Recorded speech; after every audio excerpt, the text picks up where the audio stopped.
All right, everybody. Welcome to another edition of the Sunday Live Show. I'm in NB Sports. I'm going to be filling in for Dart for maybe the first hour or so. I think he'll join us later. So I'm going to go ahead and kick it around, introduce everybody real quick. Sports and Fitness, how you doing? Yo, my man Nick, what's going on? My man Hoop Guys in the building, Steam Engine. Shout out to everybody in the chat. You guys know the deal. It's the Sunday show. We getting ready to get into it, man. Once again, man, I'm glad to be back with you guys. You guys know the deal, man. Let's roll. Steam Engine, how you doing? I'm well, man. That 2 minutes goes way quicker when you're not sitting in front of this computer screen. Hoop God, how you doing? Man, I'm doing great, man. It's good to see all you guys back on the panel. Y'all know it's imperative that we destroy these narratives. I'm ready. Yep. As you can see, I'm wearing my Aggie gear. We got another big win yesterday, so I'll throw in my 2 cents of football and we'll move on. But the title's pretty obvious. It's pretty straightforward. So if we want, we don't really have to add a lot of fluff to it. We can go ahead and just start. In Sports and Fitness, you can lead us off as always. Yeah, so, like you said, Nick, man, they see the title of the show, man. We're going to be talking about Shaquille O'Neal in this episode. And, where we feel Shaquille O'Neal might rank all time, maybe where you guys might have him ranked all time. And it doesn't really matter, necessarily if you have him a number attached, but we're talking about, is he a top 5 center of all time? And for me personally, I would put Shaquille O'Neal as a top 5 center. I think Shaquille O'Neal, for me, I think is right around that number 5 spot, that number 4, number 5 spot. For me, that's where Shaquille O'Neal would be if I had to rank them 1 through 5 in the greatest centers of all time. And we touched on Shaquille O'Neal in the last show, and I talked about him not being a top 10 player of all time. And one of the things that I brought up, it was this, very topic. To me, you can't really have a GOAT, argument, so to speak, or an argument to be a top 10 player, when to me, like I said last show, you're arguably a top 5 center, or maybe not even a top 5 center. So when we think about the greatest centers of all time, and we think about the Will Chamberlains, the Kareem Abdul-Jabbars, the Bill Russells, the Hakeem Olajuwons, the Moses Malones, the Shaquille O'Neals, the George Mikens, we think about some of these great players that played the center position. This is where you start to see that Shaquille O'Neal, like I said, is really, to me, nowhere near a top 3 center. And like I said, arguably a top 5, but I would put him in the top 5. What do you think, Speem? I got him top 5, but just like Sports said, it's almost like it doesn't matter what the number is in this instance, because it's like, do you have him in your top 5 or do you don't? Or do you not? Do you don't? That don't make any sense. It's just a question of, you got Kareem, Bill, Shaq. I guess a lot of people put Hakeem in there. I don't think Tim Duncan gets enough shine, but yeah, I got him around 4, 3, somewhere between 3 and 5 if I had to put a number to it. Wilt, obviously, if I didn't name him. I mean, there's some big, unfortunately for Shaq, there's some big names attached. It's not as clear cut as a lot of other positions. Yeah, just to be clear, I think we're counting Tim Duncan as a power forward, although okay. He that's what he's classed as. He did play a lot like a traditional center, but I think that's fair to say we're probably counting him as a power forward. And then real quick before we go to Hoop God, so we have our debate league we have right now with the top 10. And essentially, yeah, it seems like a lot of people have Kareem, Wilt, Hakeem, and Russell for the most part, not everybody, but they seem to have those 4 ahead of Shaq, if Shaq even makes the list, right? I think a lot of people, like Sports and Fitness said, have him around that top 10 area. Sometimes he's in, sometimes he's out. So that's kind of what I would just wanted to give some background on that. Hoop God, what do you think? So, of course, Shaq, without a doubt, is a top 5 center. But I will say this: I think amongst his other compatriots in that top 5, when you mentioned the likes of Will Chamberlain and, of course, Mr. Russell, Hakeem Olajuwon, and the great Kareem Abdul-Jabbar, I don't think they all left anything to be desired as far as what they could have accomplished during their time period in the league. I'm looking at Shaquille O'Neal and I'm like, he was supposed to be the one to break Kareem's scoring record, not the guy from Akron. And Shaq said it himself, like he didn't take his, physical conditioning as serious as he should have, like a Hakeem and like a Kareem. Because when you're playing at that size and stature, I think you have to put more emphasis on, maintaining your body and your conditioning and your health. Because when I see Shaq, okay, yeah, we know the three-peat with the Lakers, but let's be honest, Shaq should have had at least 2 3-peats or at least a three-peat and a repeat. Like he should have had that type of dominance, like of course Bill Russell had in his era, like Wilt, like Kareem, like just getting a three-peat, and then when you go to Miami, you kind of like I would say he was still like that first year, pretty dominant, but you could see that he was starting to tail off. After they won that chip in 06 and then 07, I think he went to the Suns. It's just like, all right, Shaq, you just bouncing around the league now. No, he's top 5. I mean, his resume is unquestionable, but I really think out of the other guys in the top 5 with him, to me, he's the one that's like, I believe we could have got about 3 more chips, 2 more MVPs, another scoring title, and some, at least a rebounding title or block title, something. I don't know. Just to me, Shaq just left a lot on the table, but he's definitely top 5. Nick, real quick before you go, can I respond to that real fast? Yeah, go ahead. The one thing I will say is I think as somebody that grew up watching him, I think we have to stop with the built-in excuse of he didn't like take his physical conditioning seriously enough, because it's like you have to factor that into whether you're great or not, I feel like, because everybody else that's at the top of the list more often than not took their physicality seriously, took their dieting seriously. So for Shaq to openly say that as he does, like, yes, he's correct, but it's also given him like a little bit of an out in terms of his ceiling. And I think we got to stop supporting that and stop, like, nobody pushes back on that enough. Kobe pushed back on it like during the season, and you saw how that panned out, but we got to stop kind of giving him that hard out. No, yeah, I'll be fair. That's why I have Hakeem over Shaq, because I feel like when you went up against Hakeem swept you. I mean, they say he's a bet. Nah, if you get to the finals, you're good enough. They swept him. Yeah, and I would say people usually weigh that when they make their rankings. So, just imagine if Wilt or Bill played against Shaq, right? I think it was Wilt who said essentially the first thing they would do is just try to run him ragged. They would just run up and down the court, trying to get as many easy buckets and try to make Shaq keep up. I think it was Wilt who said that would be the first thing I would do, is try to just absolutely wear him out. But for me with Shaq, like, I guess for me, so I have him as number 5 as well. I have him sneaking in at number 9 all time. My thing with Shaq is when he was at his best and his peak, he essentially just got layups and dunks at will. And if you can just bottle up those like 3 to 5 years where he just was essentially unstoppable, right? Mainly the three-peat in LA. That's my kind of argument for Shaq, of just anyone who in NBA time can get dunks at will like that, and essentially it's an automatic bucket. He commands 2-3 people sometimes.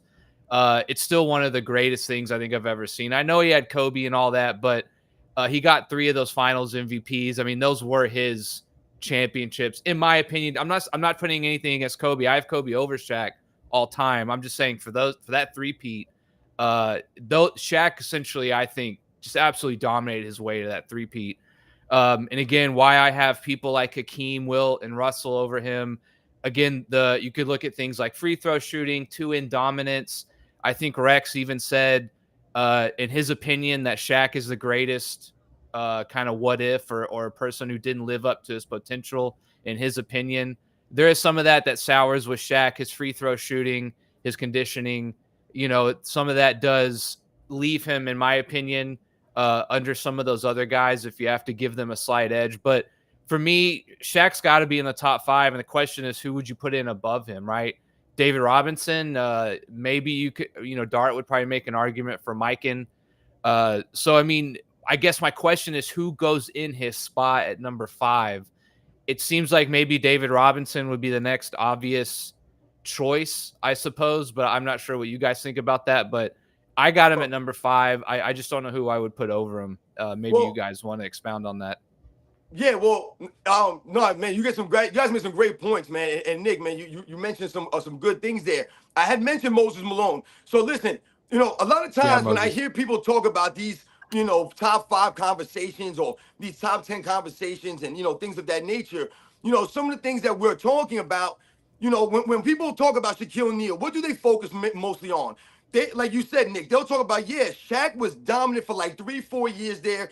The things that he was doing in the NBA finals were insane. The numbers he put up, et cetera, et cetera. But to me, that kind of exposes Shaquille O'Neal in kind of a way. It not in like maybe more so in a negative than this positive, but to me, what that does is it highlights the fact that Shaquille O'Neal wasn't able to do those kinds of things when the other great centers were in the NBA dominating at the time, when the Olajuwons were there, the Patrick Ewings were there, the Mutombos were in their physical primes, right? Some of these other guys that were still there, like you mentioned, the David Robinsons of the world. When we think about some of those guys, this is when Shaquille O'Neal started to have the success, started to dominate. When we think about the NBA Finals and the numbers he put up, and we think about some of the players that he was going against at the center position, this does not take away from Shaquille O'Neal's greatness, but these are the kinds of things that we're alluding to when you talk and highlight about the numbers he put up, the years that he was kind of dominant. It just can't be a coincidence that it coincides with the same amount of time or the time that these guys were pretty much phased out of the league. But now you're talking about the next guys coming in. Well, who? The Tim Duncans, the Kevin Garnetts, the Dirk Nowitzkis, right? These are power forward. They're not legit centers. I see some people in the comments are talking about Shaquille O'Neal and his dominance. When we talk about Shaquille O'Neal, we must specifically talk about the physical dominance of Shaquille O'Neal. And why was he physically dominant? Because he was allowed to do so. He was allowed to play that style of game. That doesn't take away from Shaquille O'Neal's greatness once again.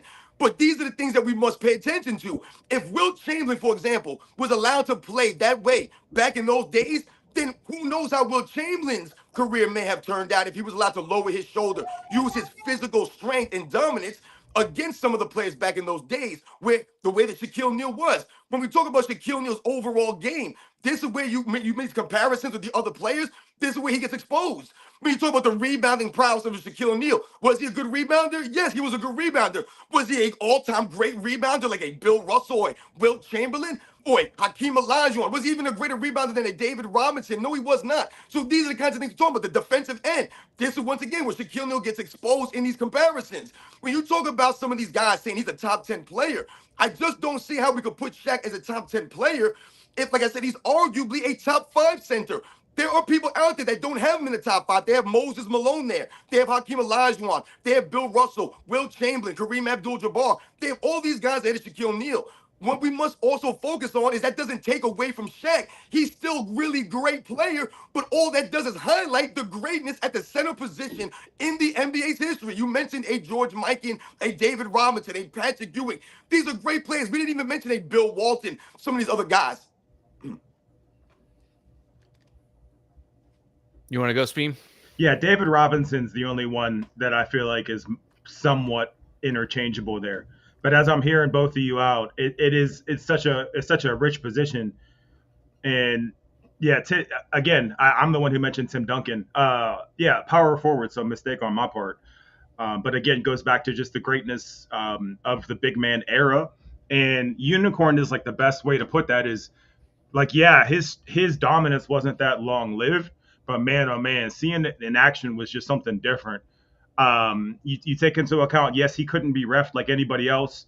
And I was a big Laker hater back then because he was essentially he was a bruiser in the paint, not unlike some guy we see today. And refs didn't know what to do with it. And they still don't, quite frankly. Kind of the only player I can see maybe moving around in the next few years is Joker. I'll be curious to see in the next couple of years how he's looking, where people rank him, because I know nobody has him in their top 5 centers yet. But one more chip and this regular triple double, like these effective triple doubles, it's gonna be a conversation, I feel like, and he's not even doing it the same way Shaq was or any of these other because he's barely a traditional big man by our standards. You know what I mean? Yeah. When you stand him next to a David Robinson or a Shaquille O'Neal. So that's going to be interesting to see. If Duncan was a center, do we all put Duncan over Shaq? I feel like I have to. I feel like I would too. I have to, just based on fundamentals. Five chips versus what, 4 or 5 for Shaq? Yeah, Tim got 5. Yeah, Tim has 5. Yeah, and then he cleared him. He cleared him on the defensive side. Oh yeah, that's not even up for debate. I feel like. So yeah, if we were considering Timmy a center, yeah, he's definitely over Shaq in my opinion. Yeah, I mean, listen, that's a tough conversation, man, right there. You know, like I said, I've never looked at Tim Duncan as a center, so I couldn't even really have a really, honest debate with Tim Duncan versus Shaq as far as the position. But once again, I would put Tim Duncan above Shaq all time regardless. So, these are things that we're alluding to. Once again, man, I see some people in the comments also talking about the Hackett Shaq and, people using that to slow him down. Once again, that exposes Shaquille O'Neal. That's not a feather in his cap. See, the bad boy Pistons using the Jordan rules, that's a feather in Michael Jordan's cap. Because Yeah, once that's a weakness for Shaq. Yeah. Right, exactly. They're exploiting Shaquille O'Neal. And once again, Shaq will say things like, oh, I made the free throws when they counted. Yeah, he might have made them a little bit more than he normally would during a regular season, let's say. But once again, this exposes Shaquille O'Neal. This goes to him having to get taken out of games sometimes at the end of those games. Also, the foul trouble of a Shaquille O'Neal. And why was he in foul trouble sometimes? Because of the lack of footwork, the moving, because he didn't keep himself in shape. A lot of times at the end of these games, he was falling apart. So, these are the kinds of things that we allude to with Shaquille O'Neal. I would say Shaq had decent footwork, though, for how big he was. Yeah. I would say it was okay. It was okay to above average, I would say. Early in his career, Shaq was great running around. He was a fantastic. See, this is the problem for Shaquille O'Neal and the Shaquille O'Neal fans. When we talk about underachieving, Shaquille O'Neal in Orlando, I've never seen someone that size move the way that he did. He was running the break. He was doing crazy things out there. But when we talk about not keeping yourself in that condition, not taking it serious, spending time. Remember, Shaq used to use the regular season to get in shape. Is that the mindset of a champion, of a great player? No, that's selfish. That's selfish. So, and this is my take with that. Like, and yes, that Orlando Shaq, yeah, that like Speem said, that's what you would call essentially a unicorn. Somebody that size, that nimble, and can move that way. Now, had he kept that up, just say he kept that same like cardio conditioning and staying in shape. Who knows what he could have achieved, But we never got to see that because he took the task of, I got Kobe Bryant, because I've heard him say this. So he used the regular season to get in shape, which somebody like Kobe, that's going to be a conflict of interest because Kobe's all about, no, we need to be in here in June, in May. Like, well, okay, I won't say June and May because they may make it to the finals. But at least, that last week of July, like, come on, man, let's get in here. Let's get going. Let's get ahead of everybody because as the leaders, you want to lay that foundation. Like, how can your team look at you as a leader when they're in shape and you're using the regular season to get in shape? That's just going to split the locker room up right there, So I look at it like that's why I highly respect Kareem Abdul-Jabbar, Bill Russell, because you never heard their cardio being an issue, during their tenure of playing. You never heard that. Yeah, that's why I give them a slight advantage as well over Shaq. I mean, if you just think about some of the centers, guys, if we put all the numbers aside and we take away all the accolades and the championships, we don't even think about any of that stuff, and we just think about the on-court games of some of the guys we mentioned, because oftentimes, like we mentioned, people will say, oh, you put prime Shaq against any center and he's dominating them. Why are they thinking that way? They're thinking that way because they're thinking about Shaq just bullying guys. Yeah. He's not bullying Wilt Chamberlain. He's not doing this, guy. I'm telling you right now, people underestimate the strength of Wilt Chamberlain and the stature of some of these other grown men. You're not, once again, is Shaq going to be getting offensive fouls, or are they going to be allowing Shaq to just do those bulldozing moves? Because Shaq had literally 2 moves. He had the drop step dunk, and he had the baby hook to either side. That's it for Shaq. So when we think about the defensive ability or the liability of Shaq on the defensive end, this is what we're talking about, man. And what about Shaq's intangibles? None of the Shaquille O'Neal fans want to talk about the lack of intangibles for Shaquille O'Neal. We talk about the leadership. We talk about the heart, the hustle, the grit.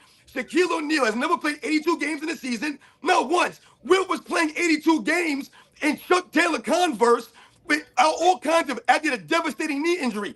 Shaq only played 81 games twice in his career, only played 80 games twice in his career. So these are the kinds of things that we're alluding to. Real quick, I wanted to follow up before Rex goes. Rex? I wanted to follow up. Yeah, I wanted to follow up on that. When I seen Rodman do the number he did on Shaq, that just shows me like, okay, if Rodman can withstand Shaq, we'll won't have no problem with him. But I just wanted to add that in there. Hey, Rex, how you doing, sir? All right. Here you go. You ready? Say Yeah. hi to the boys. What's Yo, up? what's up? What up? What's All right, happening, eat your gentlemen? lunch.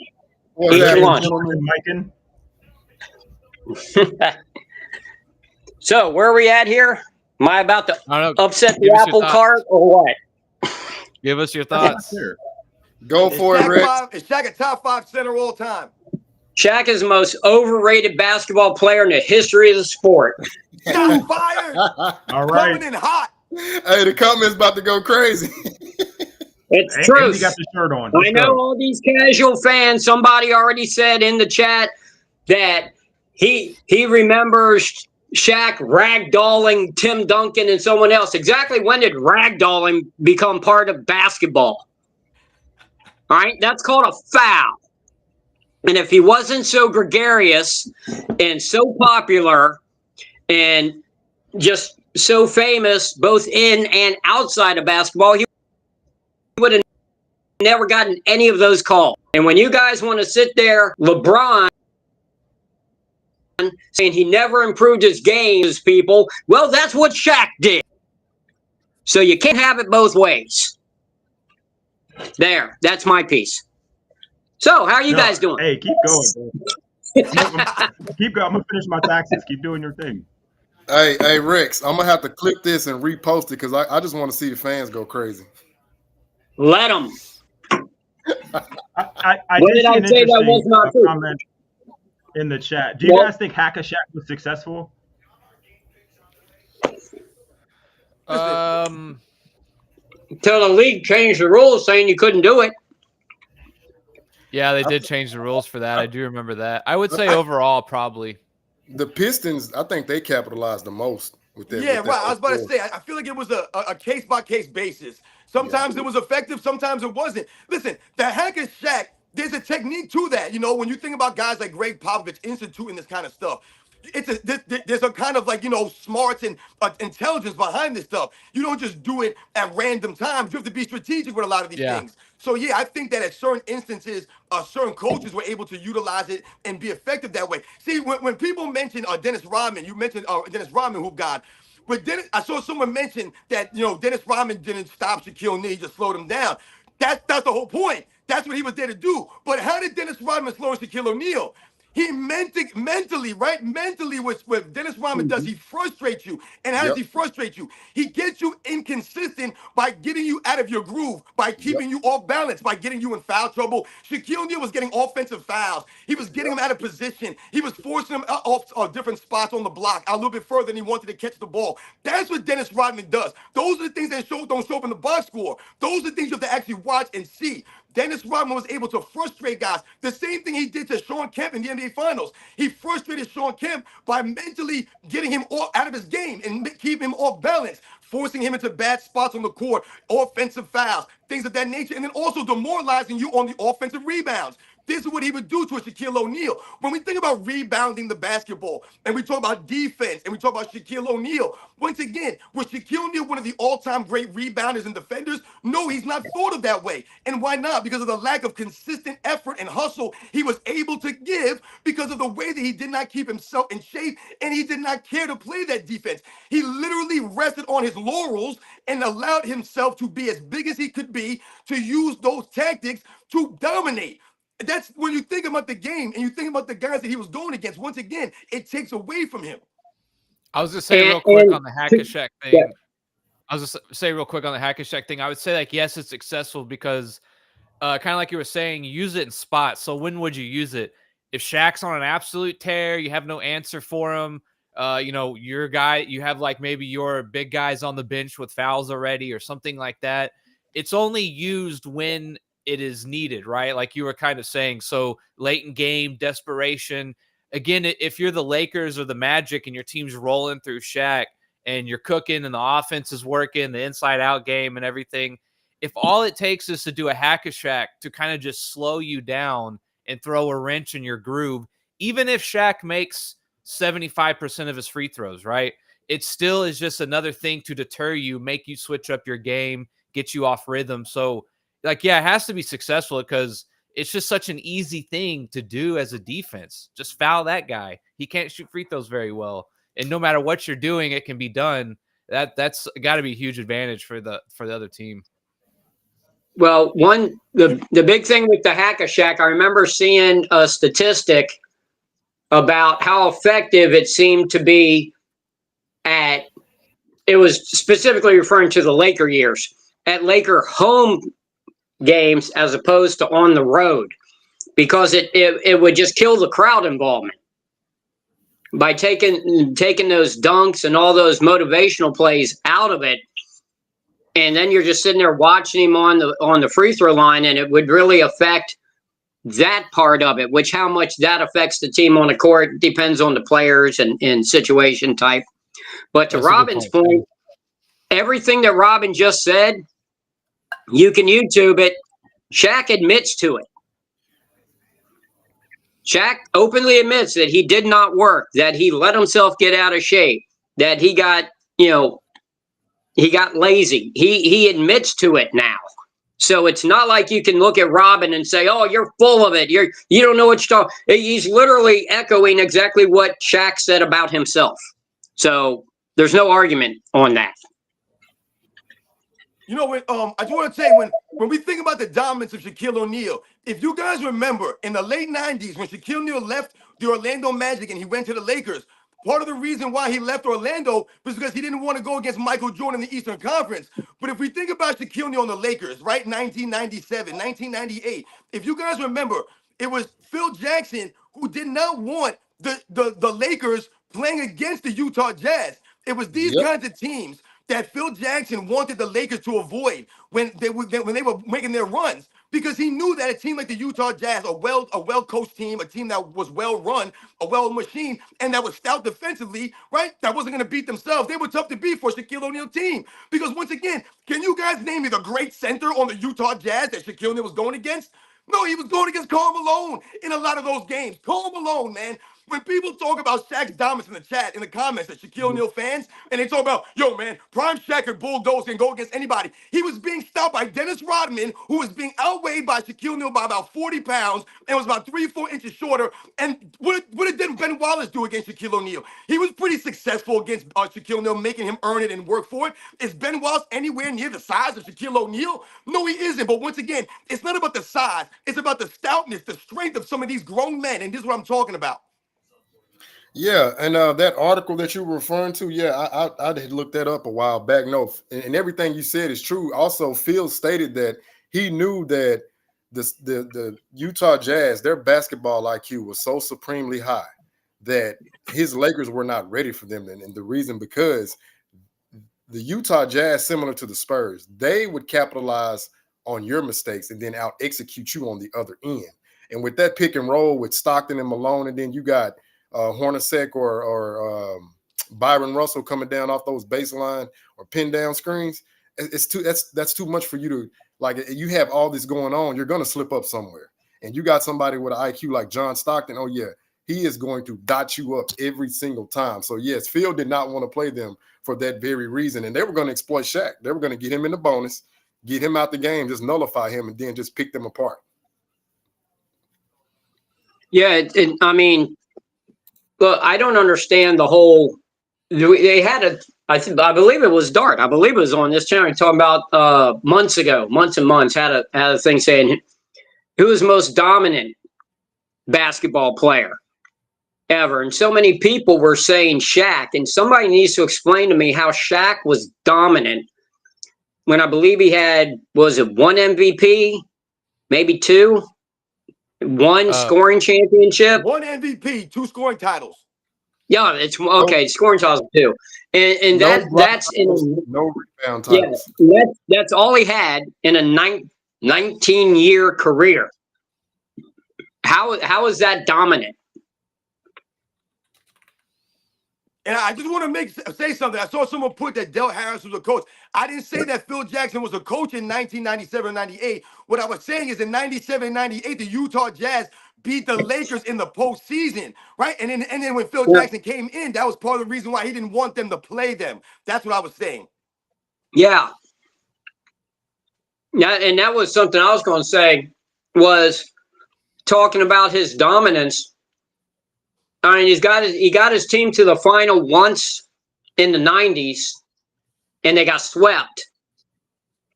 When he went to the Lakers, and they say, well, Lakers Shaq was the most dominant. Well, until Phil Jackson showed up, they didn't do anything. They didn't. They went nowhere with Del Harris, who was also a Hall of Fame coach. You know, you know, and then he was never dominant when, you know, after what, 2006?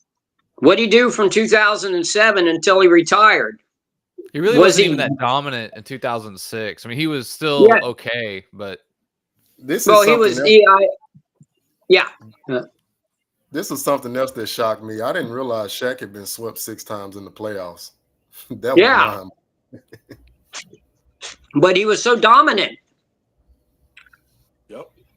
Hey, you guys, Sorry, let me know when we start talking about the philanthropy. Let's start when we talk about how great of a father he is and all the stuff he does for the community in terms of his can't forget about that.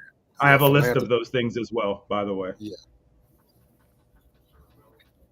You know, I just want to say too, man. You know, once again, shout out to Shaquille O'Neal, man. Like I said, he's a great player. No one's saying that Shaq is not great. What we're highlighting is the greatness of the NBA's history and the other great players that played at that center position. I mean, at least that's what I feel like we're doing when we're giving credence to guys like Bill Russell and the Will Chamberlains, the Kareem Abdul-Jabbar's, and we're mentioning the Hakeem Olajuwons, the David Robinsons, the Moses Malones. We mentioned something like George Mikan. You know, I've seen, George Mikan gets a lot of flack. I see people in the comment section, knocking George Mikan and where he ranks, all time as far as centers goes. But this is what we're doing when we do these shows, man, and we talk about these players.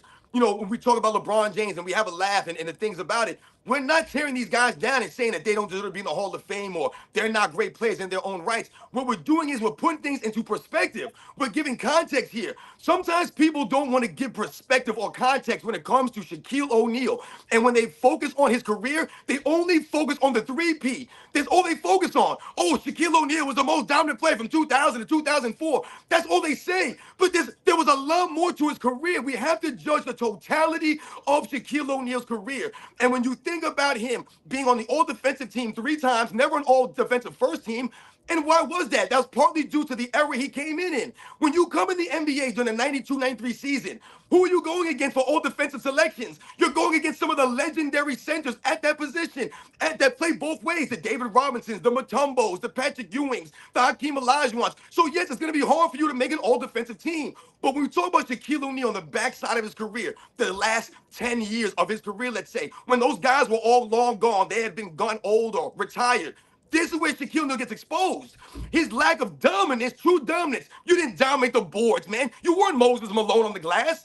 You were not a Hakeem Olajuwon or Bill Russell on the glass. You were not that dude. When you talk about Shaq's playmaking ability or lack of, yeah, Shaquille O'Neal was very good off the double teams, oftentimes getting passes to guys. But was he better than some of the other guys that he played with in his era? Was he better than a Arvydas Sabonis passing the ball? I don't believe he was. Was he even better than a Vlade Divac at passing the ball? A Chris Webber, some of the other big men that he played with. So these are things that we're alluding to, the defensive lack of consistency from Shaquille O'Neal, always coming in out of shape. You talk about the sweeps that happened. This goes to the lack of leadership from Shaquille O'Neal. You don't even hold yourself accountable. You're too busy doing rap videos and making movies, which, listen, I respect. I love Shaquille O'Neal's charisma, his personality. He was great in the 90s for that, in that regard. But he let all of that stuff get to his head. He let it get in the way. He didn't understand how to balance it. That's part of the dynamic between him and Kobe Bryant, the things where they butt heads on. With all that potential, you didn't want to see it through and work hard. Can I say 2 things real quick? For everybody that mentions Tim Donaghy and that series being rigged and all that, like, yes, that's true. But if you don't think that's taking place now more so, then you're out of your mind, especially with legalized sports betting. So that's almost a wash at this point. And then Rex, I wanted to pose a question to you based on your Shaq being most overrated thing. Is he the biggest letdown then to you in terms of an athlete ever? I said in the last live stream, he could have been the GOAT. He had the size. He had the athletic ability. He had the background. He had everything going in his favor. When you look at his best games, They were insane, but they were few and far between. Yeah, I was also looking at his stats. He 3 times got over 13 rebounds a year. 2 of those came in his first 2 seasons in the league. Yeah. Which is Playing kind of against crazy. the tougher competition, playing against Mourning and Ewing and Hakeem and Robinson. That was actually when he had his best stats. When they retired, his stats got lower because he just stopped working as hard. Yeah, no 506. He averaged 20 points and 9 rebounds on 31 minutes, which is a little better than I remember for a season average. That's not too bad, but it obviously quickly fell off after that. Wait, let me respond to this ISO Joe dude, because he said Hakeem never led the league in scoring. Well, Hakeem is a 2-time Defensive Player of the Year. He has multiple block titles, multiple rebound titles, and in the year he won MVP, he was 3rd in scoring. So tell me what Shaq did that's close to that, sir. Yeah, and didn't one year, I was gonna say, one year, didn't they feed David Robinson the ball a lot in like the last game or two? So his average would be like he scored, better he scored than 71. He scored 71 on the final game of the season to take the scoring title away from Shaq. Shaq or Hakeem? I thought it was Hakeem. Never mind. Yeah. Was it Hakeem? I thought it was. I think it was Shaq, because that's where Shaq started this fairy tale. He beat Shaq for the scoring title that season. Okay. Yeah, he started that fairy tale. When that person talks about Hakeem Olajuwon not leading the league in scoring, why didn't he lead the league in scoring? Because he played with Michael Jordan. I mean, what are we talking about? See, you expose yourself when you make comments like that. How is Hakeem Olajuwon going to lead the league in scoring when he's not taking 23, 25 shots a game, right? He's not a guard or a guy that has the ball in his hands all the time. He has to get fed the ball, and you're in the league with Michael Jordan and Karl Malone and Dominique Wilkins, some of the greatest scorers in the NBA. See, once again, man, this is why we're here to educate these people and put a highlight on some of the great players that played in this era. When you make a comment like that and you think about Michael Jordan, think about Karl Malone. Karl Malone would probably have about 4 or 5 scoring titles if it wasn't for a guy named Michael Jordan. When you think about Dominique Wilkins, he would probably have about 4 or 5 scoring titles if it wasn't for a guy named Michael Jordan. So once again, same thing could go for Will Chamberlain in the era he played in. People would be like, oh, Jerry West only led the league in scoring 1 time. Yeah, because he played when Will Chamberlain was scoring 50 damn points a game. What the hell you want the man to do? Elgin Baylor never led the league in scoring. Why is that? Because you're playing in an era with guys who are legendary scorers. You're playing with the Bob Pettits. You're playing with the Will Chamberlains. You're playing with the Jerry West, the Oscar Robertsons. I mean, my goodness, man, what the hell's going on here? When Rex talks about the numbers that Shaq was putting up, and he's talking about the Orlando numbers that you read off, Nick, this is what we were talking about. Shaq at his physical peak, when he was the greatest athlete, the guy that we thought was going to be one of the greatest players, like a top 3 all-time player. The way this man ran the break, he was tearing rims down. He was doing all kinds of crazy stuff. He was blocking shots at a high level. He was moving on defense. And then once again, he rested on his laurels and allowed himself to get out of shape and lose that athleticism. Yeah, say Hakeem got in points per game. He was 2nd twice, 3rd once, 4th once, 7th once. So like he's been like in the top 10 like 10 seasons.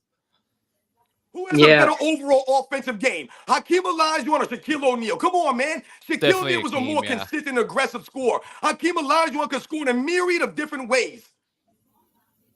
And don't forget Hakeem had a handle.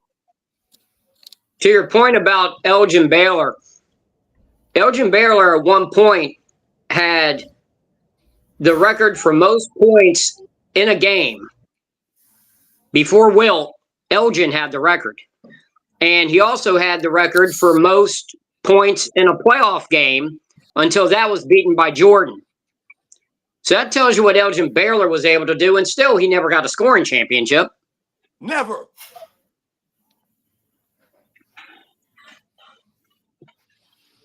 Yeah, and also I was going to expound a little bit because I remember Rex bringing this up about people who never improved their game.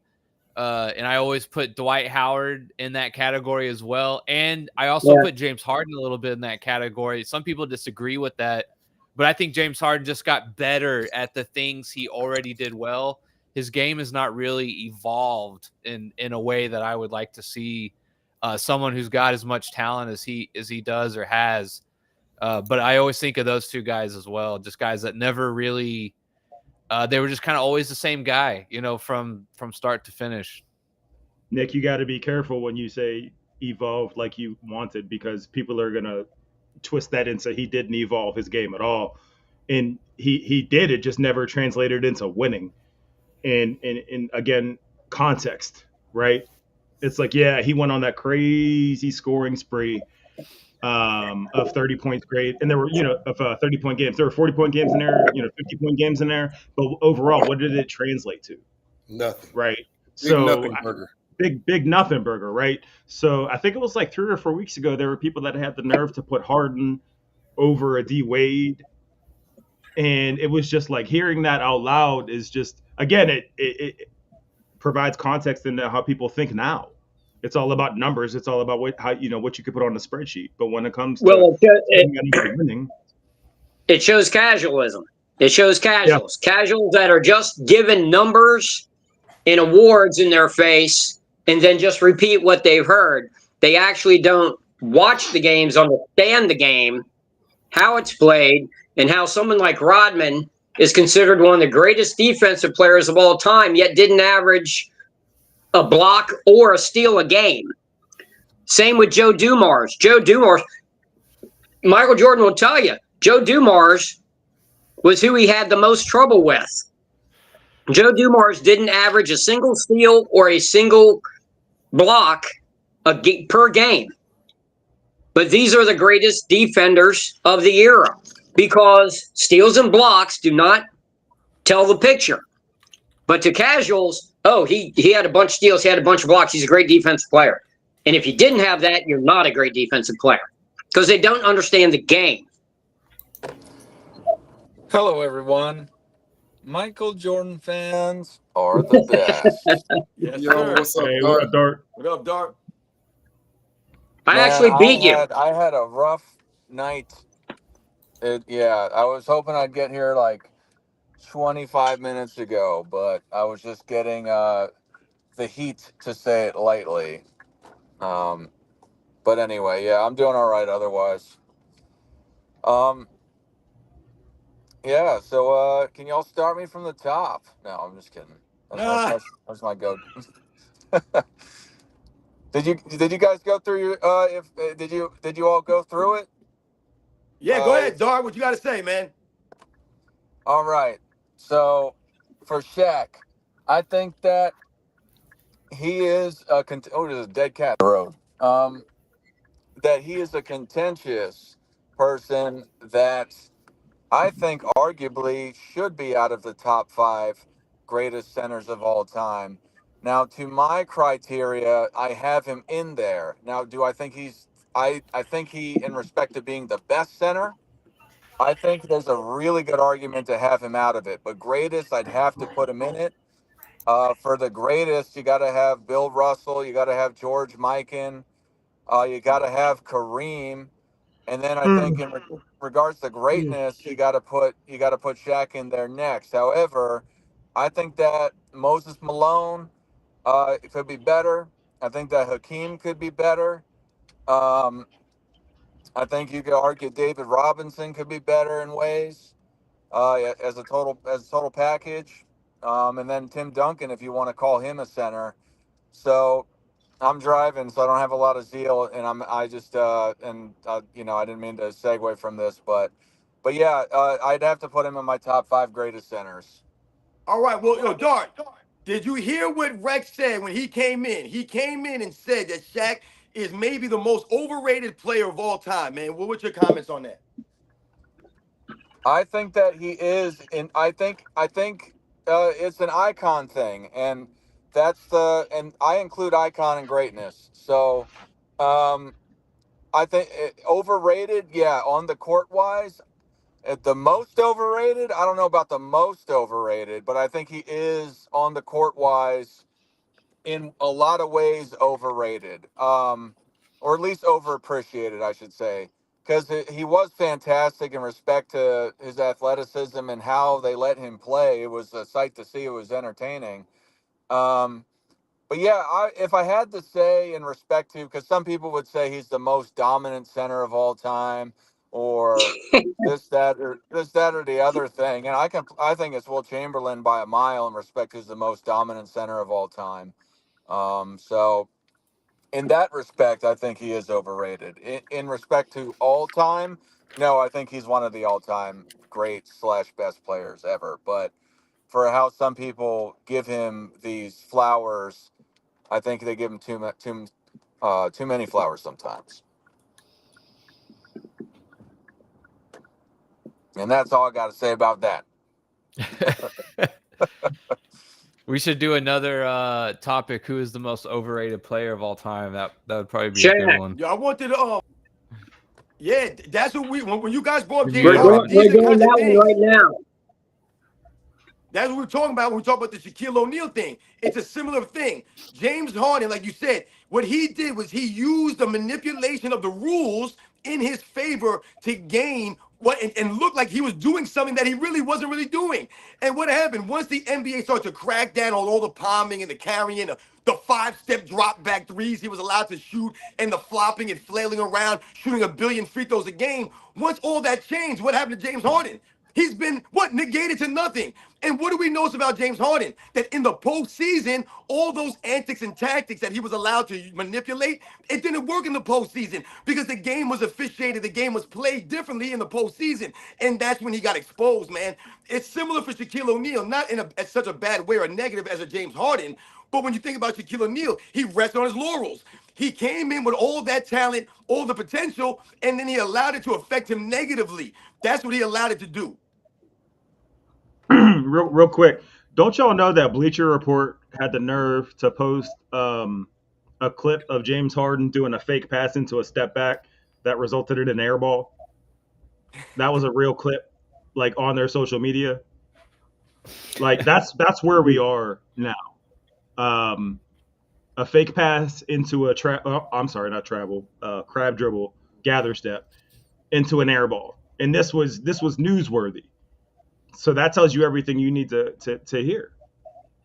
You know what's interesting to me is I haven't seen anybody in the comment section. I see some people who don't agree with us or some people who think this way. I haven't seen anyone make a point in the chat as to how or why Shaquille O'Neal is a top 1 center, a top 2, a top 3 center. All I hear and see is, yo, Shaq dominant the paint. Shaq dominant. Shaq could do this. I don't see no one breaking the game down.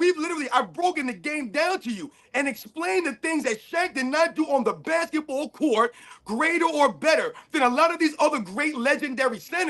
And that takes away nothing from Shaquille O'Neal. That's the on-court game. Shaq is not a top 5 defensive center all time. He's not. That's a fact. There's no argument against it. That's what Shaquille O'Neal did in his career. He was not a top 5 center all time. When you talk about Shaquille O'Neal, the rebounding prowess or lack of, once again, your rebounding and defense go hand in hand. And Shaq's not one of the all-time great top 3, top 5 defensive rebounding centers of all time, man. So these are things that we allude to when you talk about the lack of leadership, the intangibles for Shaquille O'Neal. This is what we're talking about, man. I'm breaking down the game. I'm giving you guys the facts here. He's not better or greater than Hakeem Olajuwon was. He wasn't. This is why he was getting embarrassed and exposed out there versus Hakeem Olajuwon. Listen, if Shaquille O'Neal was greater than Hakeem Olajuwon, then he would have gotten at least one game off of him. I see people making excuses for Shaquille O'Neal. Oh, he was in his 3rd year, and Olajuwon was in his 10th or 11th season. So once again, that is neutral. That's an equal. Hakeem Olajuwon was later in his career. Shaq was early in his career, and it was more physically gifted and athletic than Hakeem Olajuwon. He had all the advantages on his side, but what did he not have? He didn't have the overall game. He didn't have the intangibles of Shaquille O'Neal. So other guys made their teammates better. When people talk about Bill Russell and they're over there knocking him, oh, Shaquille O'Neal would dominate Bill Russell. Bill Russell had the ability to make his teammates greater, more so than Shaquille O'Neal. That's not even a question. The leadership of Bill Russell, miles ahead over Shaquille O'Neal. Shaquille need to go to class and learn how to be a leader like a Bill Russell. The rebound and the defensive effort that he gave, it's not even close. I mean, come on, man, light miles away here. So let me know when someone could break it down and explain it. They can't do it.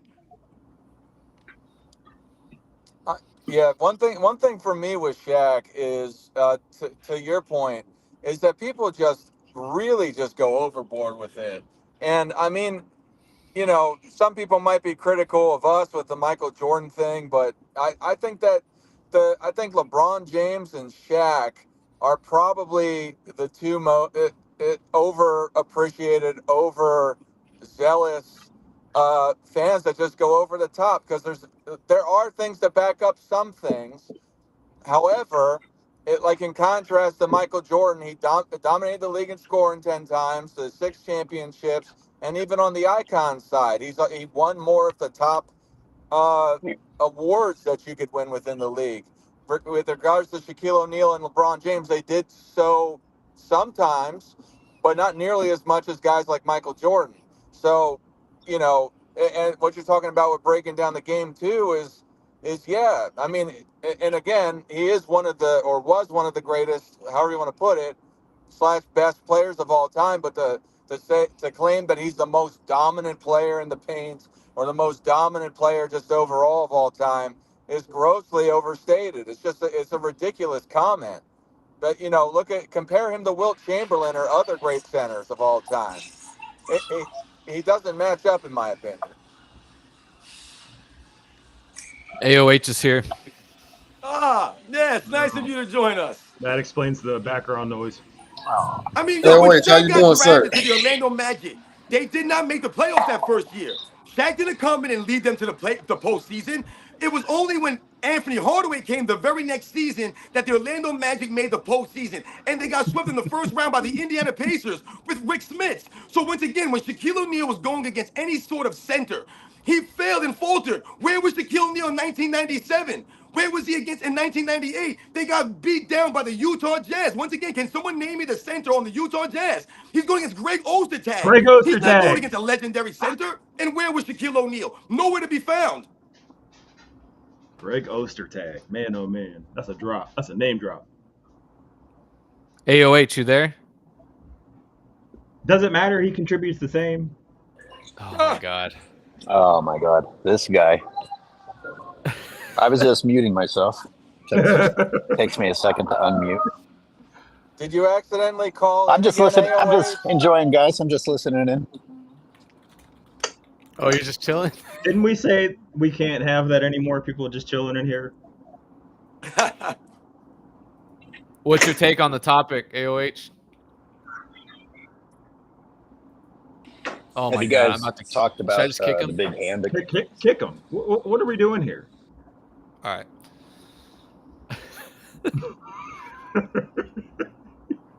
I mean, Shaq didn't win an MVP in the 90s when he was going against the other great players of that era. 93, 94, 95, 96, 97, 98, 99. He didn't win an MVP in any of those seasons. When did he win MVP? In 2000. That's when he won MVP. That's when he started winning. That's when he started dominating in the 2000s. That's why a lot of times people will say, oh, Shaq is a 90s era player. And we may think of Shaquille O'Neal as a 90s era player because of the way that he came in the league, right? The charisma he had, all the commercials, all the endorsements, all the popularity. But he wasn't really dominant until the 2000s. All the numbers that he put up, the All-Star selection, things of that nature, he didn't make his first All-NBA selection, the All-NBA first team until, I believe, 1998. So once again, when the guys like Hakeem Olajuwon, the Patrick Ewings, the David Robinsons, some of these guys start to get older in their careers, right? And they start to be faded out, phased out. This is when Shaquille O'Neal came up. This is when he started to be the dominant force that we think about. Those are the facts, man.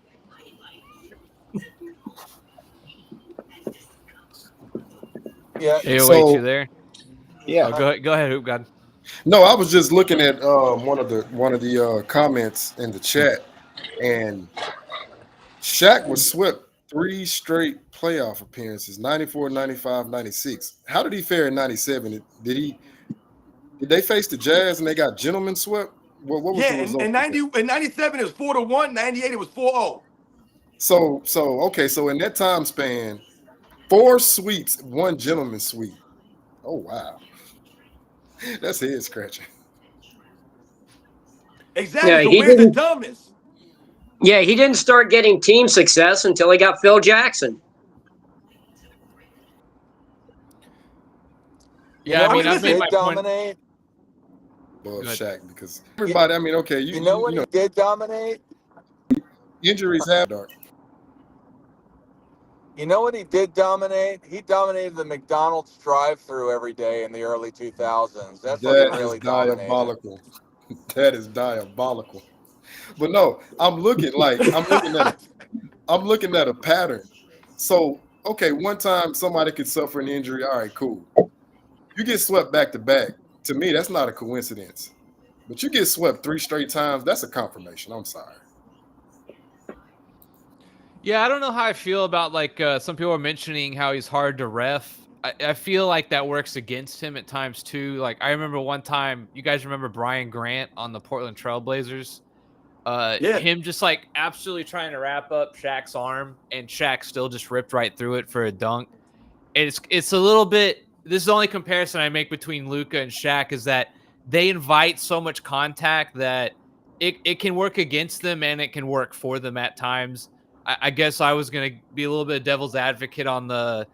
He kind of was just allowed to do whatever he wanted. He's just hard to ref, right? He's just an absolute monster down there. I just think it's more just a difficulty of reffing. Like, is that guy being more aggressive, or is the defense saying, "Holy shit! Like, I have to be extra physical with this guy who's twice my size." And I so would say I would push back on that a little bit. I think he's just hard to ref in general, unless there's like a specific rule. I know they changed the Hack-a-Shaq rule, but were there other rules they changed for Shaq that I'm not aware of? But Well, real quick, I would say at least he was intentionally trying to score and not trying to get to the line. I will Yeah, say I that. wanted to, That's I different. wanted That's to, different now.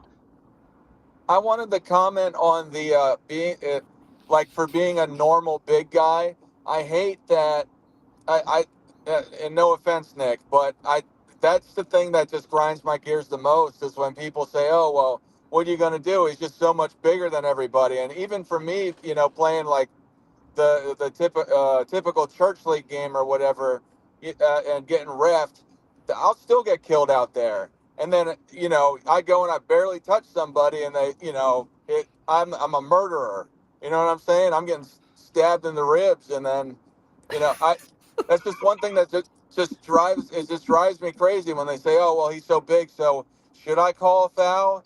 Should I not?" Just on a sidebar, on a personal note, I always hated that. Hey, well, even I I did mean, not, I did not even if hit you Shaq's in the ribs winning, that hard. Stop crying. I was gonna say even if Shaq's winning the foul calls and it's not fair, then it's still advantage him. Like I don't know, you know what I mean? Like I don't know what you want me to say about that. It's kind of the reason people do like him as much as he does. He's just aggressively to the hole and say, hey, it's because he can't do anything else or what have you. I mean, that's fine, but at least like he has an advantage and he just is just straight up aggressive with it, and you know what he's gonna do. And whether you hate that or not, like I think at least on some level you have to respect it a little bit. But see, I feel like when we talk about them saying it's hard to referee Shaquille O'Neal, we're once again, you're giving him an excuse. Listen, if you want to be a great player, then fine, you're a great player. But if you want to be one of the most great or the greatest players, the top 5, top 10 greatest players, there are no excuses for these guys, man. No, Michael Jordan didn't care about the Jordan rules. There were no excuses for him. He said, what? We got to go back and work harder. We got to get it done as a team, man. We got to go back to practice and work harder. Shaquille O'Neal didn't do that. Did Shaquille O'Neal go back and work harder? No, he didn't do this. This is what we're alluding to. He didn't work hard as Shaquille O'Neal. He decided to go out and make his movies and lollygag on the court and use his physical size to dominate. So when we say Shaquille O'Neal's hard to referee and people talk about, yo, Shaquille O'Neal would average 25 free throws a game. Yeah, Shaquille O'Neal would average over 6 fouls a game, man. He'd be fouling out of a lot of these games also. It goes both ways. It wasn't just Shaquille O'Neal being hacked all over the court. Shaquille O'Neal was also lowering his shoulder, throwing guys up off him. He was, like you mentioned, Rex, they were ragdolling guys out there. This is what Shaq was allowed to do on the court, man. So when people say, oh, people were smacking Shaq's arms, what are we talking about here? Shaq was able to throw elbows and clear guys out. He was allowed to hump guys in the air, essentially, when he went to dunk on them. And nothing was called. It went both ways. I believe when he totally like obliterated Chris Dudley, didn't they call Dudley for the foul? Obliterated Dudley. Dudley got him back though, sort of. It was Dudley's fault.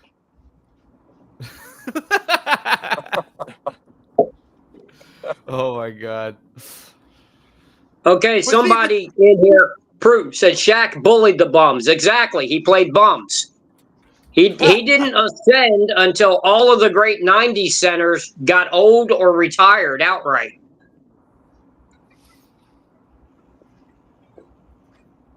Oh, You see in the thing, AOH. All right. AOH has been All right. We're talking gonna for get 5 wait. minutes. We're gonna give AOH one more chance.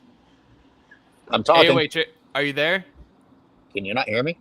We can hear you now. Go ahead. Oh. Well, you waited long enough. Oh, man. Rex stole my thunder with the Dudley thing because Oh, I'm that sorry. bothers me.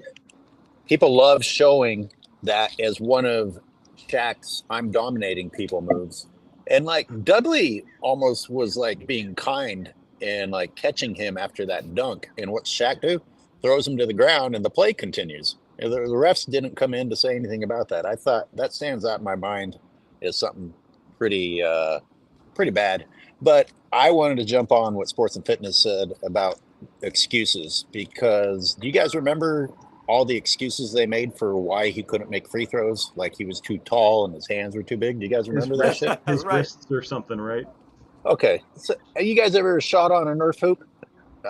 It's easy to make them. How about Michael Jordan's hands? Like Jordan's hands might be as big as Shaq's. Those things were Yup. crazy. They are. They are. If you look it up, they are. I was about to bring that up. His Well, thank hands are Christ I got roughly something the same size as Dr. J's. Wow. Okay, I'm done. I was gonna say Rajon Rondo Yeah, has thank the you for that. craziest hands, I think, for someone his size. Well, that's something that's never mentioned because, the old players, they were all plumbers. But for a plumber, Bob Cousy had just crazy huge hands. Yeah, I remember going to the Nike store in Chicago or something. Like there's the big outlet, and obviously it's like all Nike and Jordan stuff in Chicago. And they have balls like metal basketballs with guys' handprints. And Rajon Rondo's, I think, was bigger than Dwight Howard's. Like it's like quite freakish how big his hands are. I saw someone mention something about Michael Jordan. Michael Jordan didn't win until like his 7th season. I don't know why we're bringing up Michael Jordan in this, but then once again they're making excuses for Shaquille O'Neal. Let's be clear here: Shaquille O'Neal played with a lot of talent in his career, man. We could go down the laundry list of players that Shaquille O'Neal laced it up on the basketball court with. When you think about him coming into the league and him having Anthony Hardaway added to his team in his 2nd season. You're talking about the guys that he played with. When you talk about the 96 NBA Finals, the Orlando Magic won 60-plus games that season, guys. And what do people say? Oh, Horace Grant got hurt. Once again, you're making excuses for Horace Grant getting hurt in Game 2 or Game 3 of a series that they got swept in when they won 60 games. Where was Shaquille O'Neal? Where's Anthony Hardaway and Dennis Scott and Nick Anderson and all the players that had that team? Shaq has played with a lot of talent, man. When we talk about the Lakers in the late 90s, and people say, well, Del Harris was there, or this or that. What we're alluding to is Shaquille O'Neal playing with talent. You're playing with Eddie Jones. You're playing with Nick Van Exel. You're playing with, yes, maybe a young Kobe Bryant, but he's still on the team, damn it, still giving you help off the bench. They had a plethora of players on that team. You had talent around Shaquille O'Neal, which is why they were in the Western Conference Finals in 1998. But why did they get swept? They got swept because of the things that Shaquille O'Neal does not do well, get exploited. The leadership, the lack of intensity on the defensive end, the lack of hustle consistently. These are the things that lead to you not winning. It's about winning. And Shaq does not play winning basketball because Shaq has been inconsistent with the way that he approaches the game. Someone said that Shaq broke his hand as a kid and he can't snap his wrist. Is that We're true? making I've more never. excuses. Who gives a damn? Is that true though? I'm just wondering. I'd never heard That's that. that's the rumor I heard. It was never Okay. confirmed though. Okay. At least I don't Just think. Making excuses. Rex, how often are you referred to as the old man? All the Is that time. Oh, all right. I'm often referred to as my son's grandfather. They see my 9-year-olds and they think they're my grandkids. Oh shit. Well, I mean, to be fair, my Yes. grandson is 11 months younger than my son's. Oh, okay. Yeah. It's easier I to was just type out REX than old man. Jesus. Yeah, well, I was 47. They were born 2 days before my 47th birthday. That ain't shit. Go ahead, 47. AOH. No. Tell us about the Taco Bell game. He said no in the chat. We're losing steam. Are you taking callers? Yeah, drop the link. Yeah, let's drop the link. Let all the Shaquille O'Neal fans come on in. Thought I was going to be making more noise. I Shaq fans. I told Dart, oh, they're all going to be yelling at me. I thought all of y'all were Well, Shaq I got fans. Shaq top 5% all time. I don't have him top 10 all time on my list. I don't know what some of these people are saying. Like I said, I still haven't seen anybody explain it in the comments about Shaq and him being a top center or top 2 or top 3 center. I don't see it.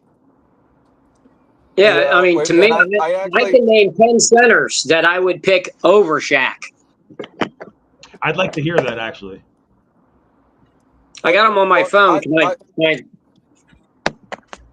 Well, I wanted to add that I don't know if y'all saw it, but it was Rex and Robin on one of the first shows that we had done, and I think none of us had Shaq in the top 5. Any of us. It was Judge, OG, and you guys and me. I don't think any of us had him. Yeah, personally, if you wanted my list, Russell, Wilt, Kareem, Hakeem, Moses, that's my top 5 if I have to choose. Now, obviously, situation, circumstance. You can interchange them, and they may be in different spots on that list. You go with Robinson, Ewing. I mean, I don't know how much any of y'all actually know about Nate Thurman, but do a 15-minute deep dive on Nate Thurman and look at what you find. Think you'll be surprised. I don't think that classifies as a deep dive.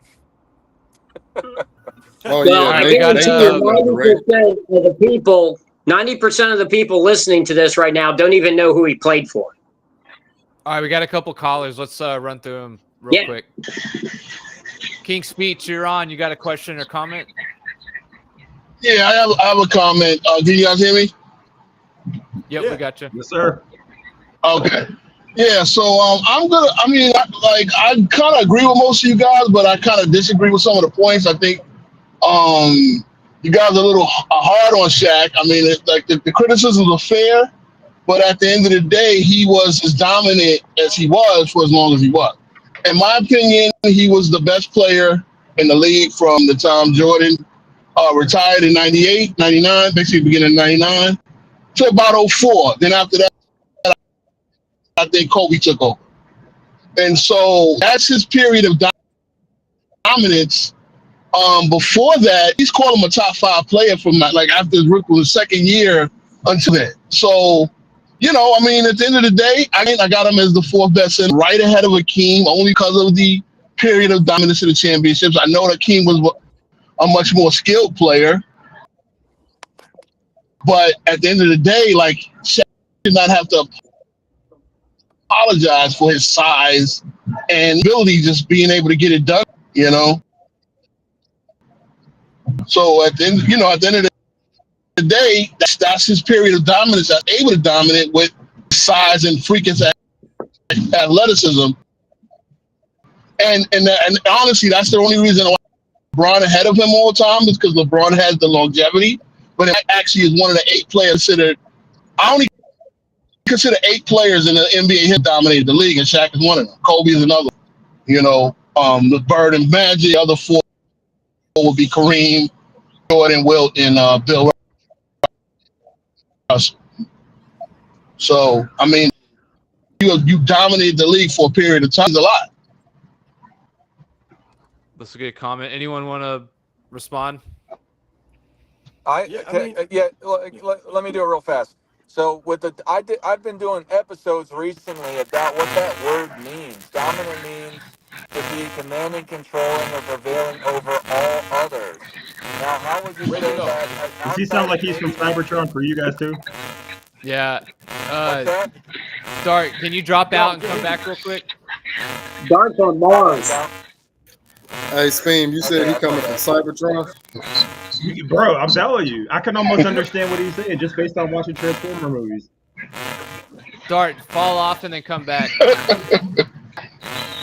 He's speaking in binary code, bro. What I wanted to say was when Shaq doesn't have to apologize for his size, which Shaq has to, maybe not apologize for, but feel bad about, is his lack of overall, like I said, the hustle that he didn't give consistently, his lack of keeping himself in condition. This affected his longevity. This affected his effectiveness. When you talk about the dominance of Shaq, it was for literally 3 or 4 seasons there. But once again, we alluded to the other players that were falling out of the NBA at that time. So this kind of takes away from Shaquille O'Neal's dominance, so to speak, at that time. But that's what we're talking about. Oh no. Dart, do you want to say something real quick? Virus is spreading. Oh, can you hear me? Yeah, you sound good now. Okay. Yeah, no, I was going to say that word dominant. I think. What's that background noise? It's not. Oh my God. Okay. Yeah. I'm still driving, so I don't know if it's a joke on me or something. But yeah. So dominant. I've been doing a show lately about the most dominant players of all time, and I think a lot of people don't know what that word means.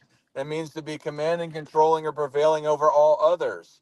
So I don't understand, outside of Shaq winning the scoring titles and the championships, and then the MVP, if you want to say iconism, and the first team All NBAs, how is he the most dominant player even during that time? I mean, you had Tim Duncan winning more MVPs, same with the All NBAs during that period that was brought up. He didn't win the scoring titles, but they were equatable guys during that time. For him to say like he was by and far the best player in the league, I think is disingenuous. I think it's just your preference because he was big and he was beating people up. I mean, he was a bully, like somebody mentioned earlier, which is fine. He got it done that way, but I wouldn't say that he was by and far the best player in the league. But I think also, real quick, I'm seeing this like LeBron fan effect, in the sense that just because we're saying he wasn't X, Y, and Z doesn't mean we're saying he's whack or trash or Thank anything you, like that. Fiend. And I'm seeing a lot of that in the chat. Nobody's saying any of that. Like, we're recognizing his greatness, but again, it speaks to the greatness of the position itself. So I don't know. I think that's part of it too. All right, King Speaks. Quick response, and then we have another caller waiting. Or here he dropped off. Here he dropped off. All right. Sports T, you're on. You got a question or comment? Hey, Sports guys. T. Hey, Robin, how's it going? What Good up? morning. I think that Shaq is super dominant, guys. At least we need to take a look at that vacuum of 3 and 4 years that he was one of the most dominant players that we've ever seen. And I don't think that he came into the league and he was the best player. No, but he definitely skyrocketed into the league.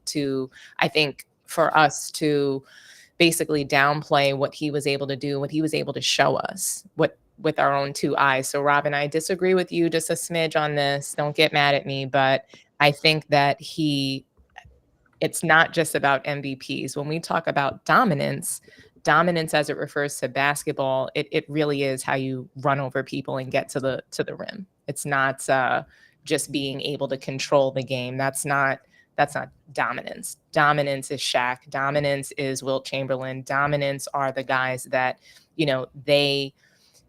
people were scared to guard Shaq. People were scared to guard dominant players, and that was Shaq. So no, yes, you guys are right. He was surrounded by top tier talent. He definitely came in and had the best of the players with him. I mean, we're not going to give him any credit for the finals run that he had in 1995. He gets no credit for that. I think that for us to say that he was just big is a little crazy, just because he did change 3 NBA rules. He was not only influential and changed the game, he accomplished quite a bit. So even if I don't really care about rankings where you guys have him ranked, I think we're all entitled to have, players wherever we want to rank them, but he was dominant. Okay, so hold on. Let me ask you this though. No, real fast, because it's Wait, not a but she question. said she disagreeing with me. Okay, well, real fast. How dare you? That's it. That's all I have to say. Anyway. Look, I'm not here to argue whether he's a top 5 center all time, but he was dominant. I mean, he skyrocketed to the league. Well, hold on. So let me ask you a couple things real quick then. Mhm. Because you said that we have to give him credit for 1995. We're giving him credit for 1995. We're actually debating if he's a top 5 center of all time. So that obviously is showing that we gave him credit because he's an all-time great player. He's arguably a top 5, center of all time. So we give him credit. But let me ask you, where would you have him as a top 5 center? Do you think he's top 3, top 2, top 1? Like, where would you have him on that 1 to 5 list? I would probably have him at 5. And I agree with Angry Old Hoops. For me, Shaq, you can put him outside of the 5 and put Moses there, but I give him the 5th spot. All right, so see, you do agree with me because that's why I had Shaq. I had him at number 5. I'm see, sorry, I don't sports know and where fitness you had rants, him. I don't Dan's know where you corrected. had him. I'm You sorry. love me. You love my child. You know the deal. Come on, I Sports T. do love You know I'm you. here for the education, and you know I got you. But listen, we agree on this. Maybe some of the things in my projection here is coming off a little bit wrong, and some of the things that I've said have come off a little bit wrong. But everything that we've said has been spot on, and I agree with everything that you just said. But when we talk about the dominance, what I've always alluded to is physical dominance of Shaquille O'Neal. It's not just necessarily dominance, because we also have to admit, and you have to admit this, Sports T, that when Shaq was dominant, that vacuum, that window you talked about, was when the other all-time great centers were starting to phase out of the league. We have to be honest about that, So I because do that's want the to be fact. honest about that, but I don't think that's a fact. I think he was dominant as soon as he came into the league. He was shattering backboards back to back to He back. What won does no that have to do MVPs, with no playing basketball? championships. It has a lot to do with playing basketball. Not everybody can go into the league and just shatter the backboard and get everybody out of their way and change 3 NBA rules. That's No, physicality, Yeah, yes. I can go up and I can break a backboard. How does that make me a great basketball Michael player? Jordan shattered a backboard. What you guys aren't saying here, and what you're leaving out, is the fact that zone defense wasn't even allowed until Shaquille O'Neal came into the league. That was because of Shaq that zone defense was allowed. So all I'm disputing are 2 things. You guys mentioned that he only changed 1 rule. He changed 3 of them. You guys mentioned that perhaps he's not dominant. He was dominant. Those are the 2 things that I'm disputing. I'm not disputing your list. I think that people have the right to put him wherever they want, even if it's 75 on a top 75 list. Sports T, real quick. Physically dominant. Real quick. And I know it's going to get weird. There's a girl in here, so you're probably going to see a lot of chests out in the chat. Can you equate, because he came in and he was physically, dominant, shattering backboards and everything like that? But he wasn't just physically dominant. He was statistically dominant. That's what I was going to ask. That's what I was going to ask. He led the league in nothing. He wasn't equating the 2. He dominated. Your example. The only reason I'm asking is because your example was shattering the backboard, right? So we're saying he didn't dominate statistically in the league. No. I'm talking about said when he first came in. All I'm talking about is when he first came into the NBA. You referenced, him shattering the backboards, being physically abusive. Even ran the ball down the court coast to coast. Like I don't think he was a great athlete. As dominating. George Marathon did that before too. All right, we're not deflecting to another player. We're talking about Shaq. So Sports T, right now we're talking about Shaq.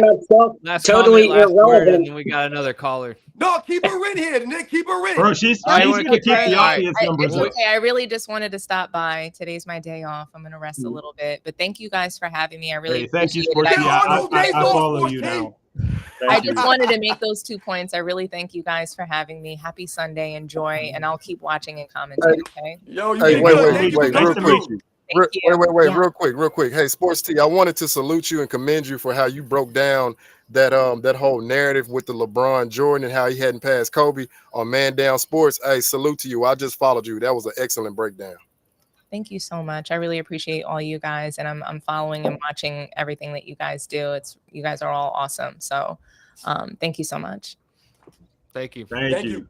Have a good morning, guys. She said I was awesome. Thank you. You are. You guys are awesome. Listen.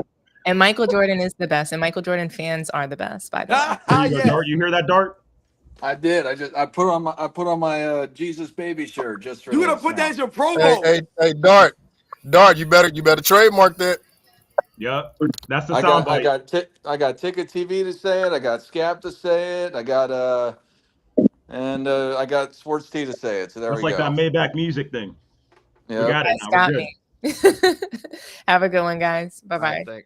All right, Davis, you have a question or comment? It's a comment. Are we recent, or are fans in the chat, are they victims of recency bias? I'm thinking Probably not about, this channel.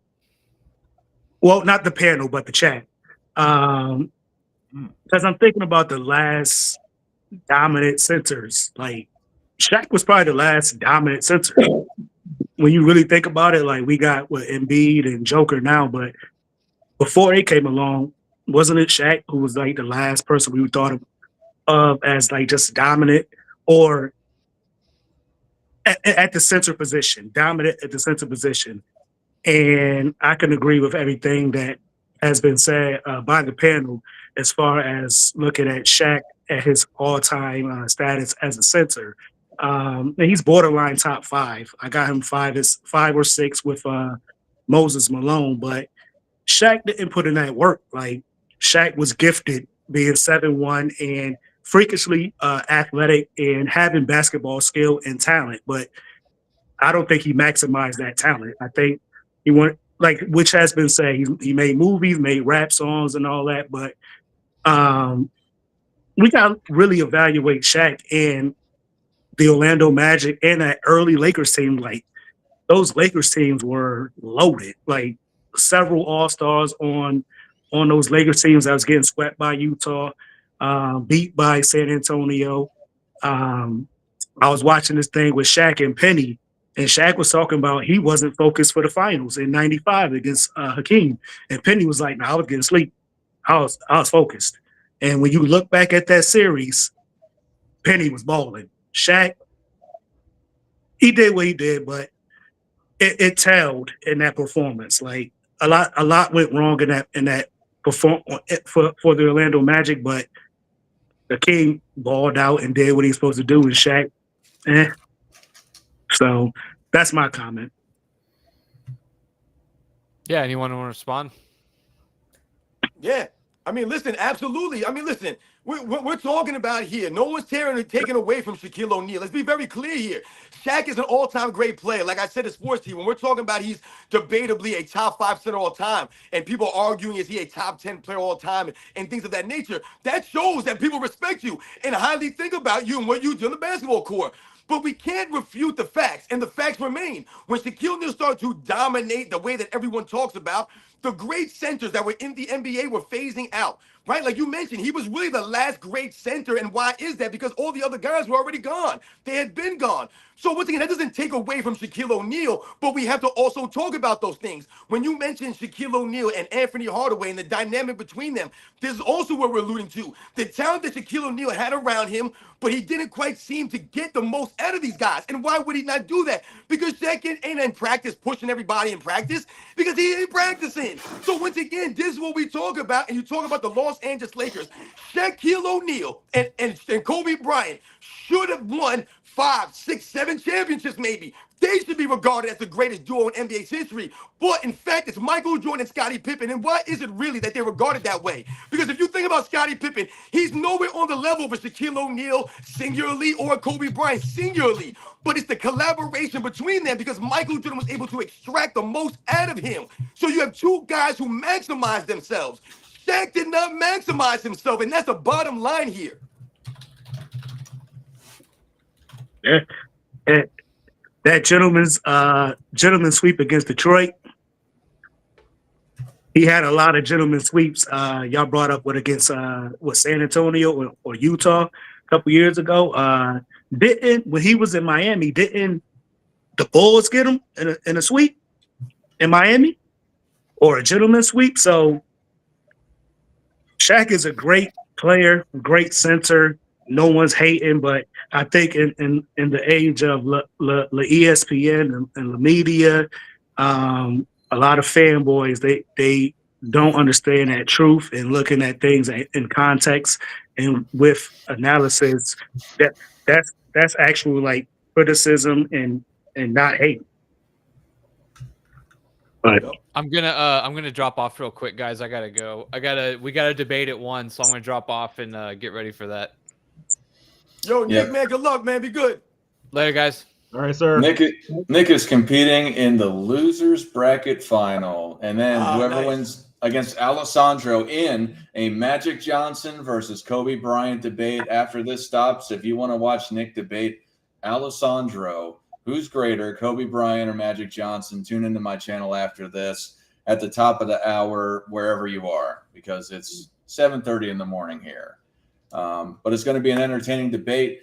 He's one of the Nick is one of the 3 last people in the tournament, and whoever wins that matchup faces off against Jim from Self-Researched NBA Facts. What's that topic, Dart? It'll be it's a greater team to be determined, whoever wins. Okay. Yeah. Yeah, that seems to keep getting that message keeps getting lost. Nobody's saying again. It's just like the LeBron thing, right? If people are saying he's number 2 all time, why is that a slight? Like, do you understand the height of that being a compliment? So to have Shaq anywhere in your top 10 that's honorable. You know what I mean? Y'all say the same thing to me about Jordan. I say that Michael Jordan, in my opinion, is the greatest shooting guard ever. But I don't believe that there is one singular player that can be named above all others. So I'm called a hater. Well, it's because you're, old man. You're just old man to them. Yeah, I don't disagree with that statement. Like, it's so many great players, or 10 great players, then 5 great players we can just discuss about their greatness. But I try to be objectable, or whatever the word is, and not be an idol worshiper or a celebrity worshiper. Like, I respect their greatness, but if someone said that Will is better than Mike, okay.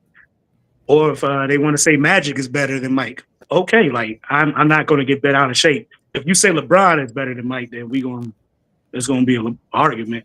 But at that top 4, top 5, like, I ain't tripping too much. That you said it right there, man. Idol worship. That's what it is. Because 20 years ago, this wasn't. Oh Christ, I am old.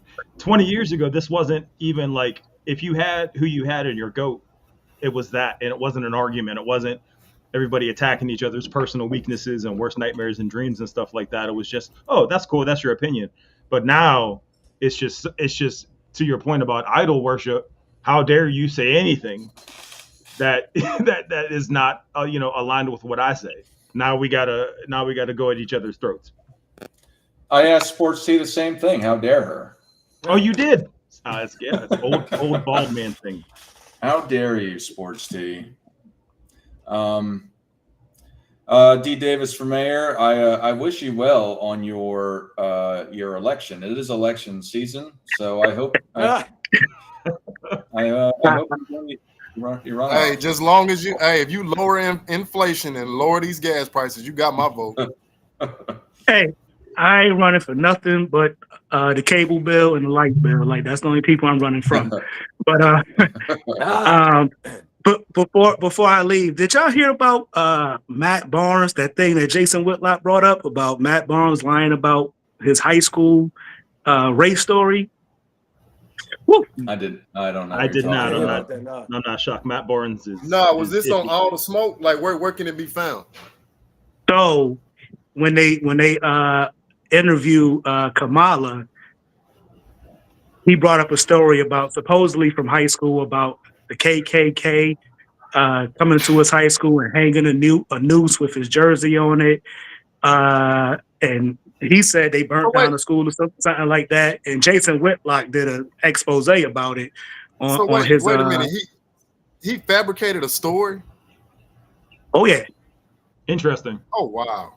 Interesting. Go to Jason Whitlock's his Instagram page and look at the story about it, and then look at the comments, because it's people from the high school talking about, man, he was a star athlete and he was an a-hole, so like he was like doing all like the keg parties and all that stuff. There's nothing wrong with that. I love a keg party, but like it was no racism in his high school. Like he was with he was with everybody. So like the story that he got now is a total fabrication. Oh wow. You got to be Yeah. careful with that because Jason Whitlock, he's not well liked, and between myself and Matt Barnes, there might be one whole black person. So Oh it's my like God. it's like, what are you pulling the race Hey, car for? But come on, Well, man. hey, thank you, D. Davis, for calling. Appreciate you calling in, man. We'll okay. get you on the next time. Peace. Thank you, sir. Yeah. So I guess I dropped the link again for another caller. We had Full Metal come in here a couple times. I don't know, and he kept coming back out. I don't know what the deal is with that. But I just want to ask if with Shaq, do you think that there's anybody else? I know that somebody had brought up, or I think it was me, LeBron James. Is there anybody else that is nearly as overhyped as Shaq, or has this been covered? No, that wasn't covered. Michael Jordan. How dare you, Rex? Well, see, you know what it is? What's up? No, when we mention something, or like, or for example, Rex just brought up Michael Jordan. So let's go with this.